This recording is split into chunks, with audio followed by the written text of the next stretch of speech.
I was saving up the reveal of the pictures of specific militarized violence in the first video of the day, not the previous video, but I saved them up for right now because, boy, we have the declaration from dear leader Justin Trudeau, who thankfully revoked his emergency powers after he got blowback. It's just weird how this happened one day before Putin decided to go full Soviet style once again. It's just fucking weird, but you take a look at that picture collage and right there, hey, it really reinforces, especially when you see images such as that, it really reinforces that Trudeau is definitely against authoritarianism, and he's tweeting it out when it comes to Ukraine. Oh, but all of those pictures, with the exception of Putin, obviously, are from the ground over the weekend. You know, when he was rolling out the not militarized military vehicles for the police, okay?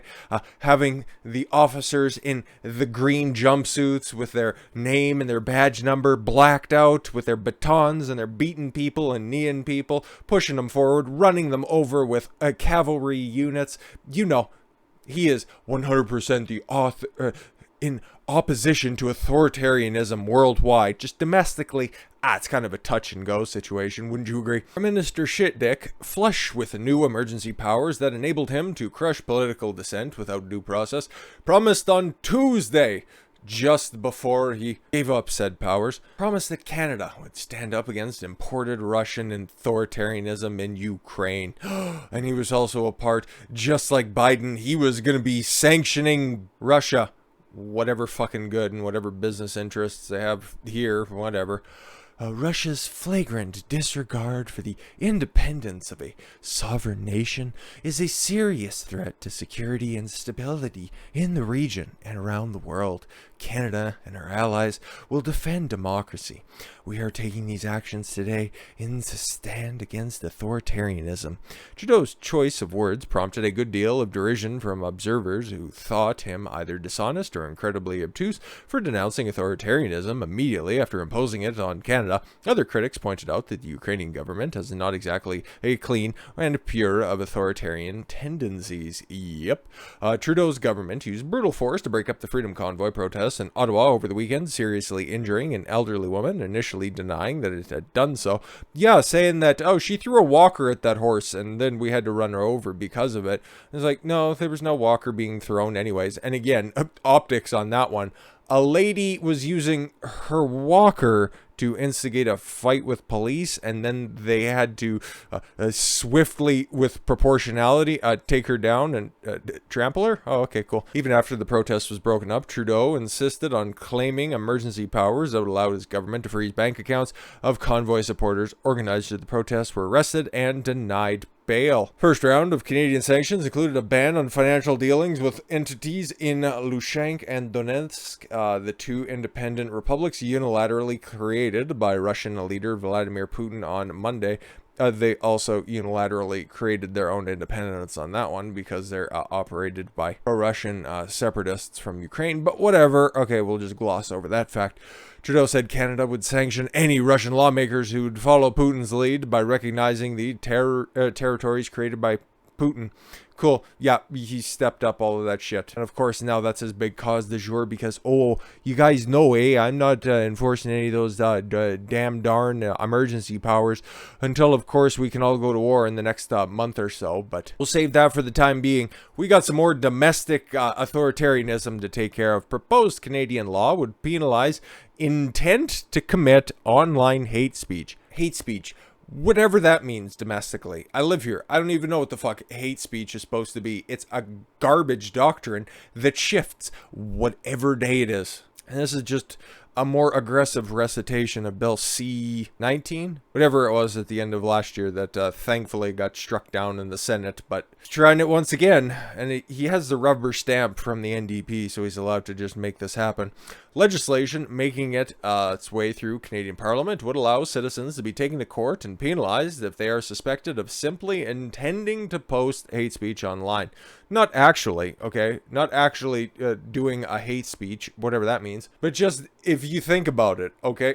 It's just like that previous video that we did on the parents of the school shooter in Michigan. If you're tangentially linked to any supposed potential hate speech that the government would deem a naughty rhetoric, you could be charged or fined. Cool. The proposed law encourages Canadians to report other Canadians to the authorities for the intent to post hate speech online, and allows courts to punish Canadian citizens for things they haven't done yet. Cool, future crimes. You'd love to see it. The law was noticed by Substack VP Lulu Chang Mizevri, a Canadian citizen, who drew attention to the bill's alarming aspects. The Canadian government has proposed legislation, Bill C-36, where people can be taken to court about and penalized if they're suspected of being about to post something hateful online. An individual would be able to report another preemptively for something they haven't said yet. Cool. Enforce and enshrine ratting on your fellow citizens. Where have we seen this played out before? Alarming aspects in ascending order. Number one, fuzzy and circular definition of hateful speech involves detestation stronger than dislike. What the fuck does that mean? So if you don't have, that worthless dislike button on any of these social media platforms, or if you don't think that you can be snarky enough in a Twitter reply, that if it's stronger than that, you need to report a Canadian citizen? Okay. Encouraging citizens to report one another, creepy, very much so, creates a snitch culture, in fact incentivizes it and weaponizes it. The ability to punish people for something they haven't actually done yet. Yeah, very much so. Under the proposed law, provincial courts may add penalties if they consider desirable to secure the good conduct of the defendant. Oh, just simply further penalize the wrong thing. Cool. Including having the defendant wear an electronic monitoring device. Okay. Confining them to their home or place of residence and at set times, and prohibiting them from consuming alcohol. What?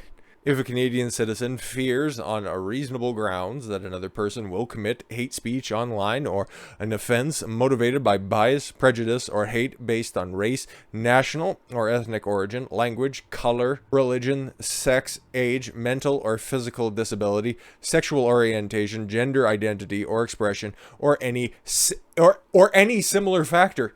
If we missed anything in that long list of things that you can be accused of saying a mean thing to, towards, or think of, it'll just be in that catch-all. Cool. I can't possibly see this being politically weaponized. They may lay the information before the Canadian court. Cool. This is going to the court, not those stupid dystopian human rights councils. Bill defines online hate speech as discriminatory practice to communicate or cause to be communicated hate speech by means... what? They're using... oh my god, a self-reference for definition. Oh my god, this is circular as fuck. She pointed it out correctly. By means of the internet or other means of telecommunication in context. Okay, cool. So if you commit a hate speech while talking to somebody on the phone, theoretically, okay, if somebody overhears you, you can be reported for a conversation out in public. Cool. In context in which hate speech is likely to foment detestation or vilification of an individual or group of individuals on the basis of a prohibited ground of discrimination. The bill is not yet passed into law, but it is backing of the Canadian government led by Trudeau, and by proxy the NDP as well. So, enough votes to pass it. That's the long and short of it. The past few weeks have seen a draconian crackdown by Trudeau's governments against his own citizens. Using the Freedom Convoy as justification to invoke the Emergencies Act, which he thankfully withdrew, but not before, making sure that all the financial tracking and the crackdown on crypto and fiat currency alike takes place and was enshrined and made permanent. Yeah, so, this country, man, it's going to get worse before it gets better, okay? I still have optimism for the United States, and that's looking like a shining beacon. I'm looking north, but down south, it's looking a little bit brighter, and, let's just hope that this bill gets the proper attention that it needs, because... I'm pretty sure it was C-19. If C-19 looked bad, 36 is 1,000 fucking times worse. But with that said, thank you all very much for the gift of your time. I've been Don Consuelo. I want you to follow your gut and get after it. Take care, everyone.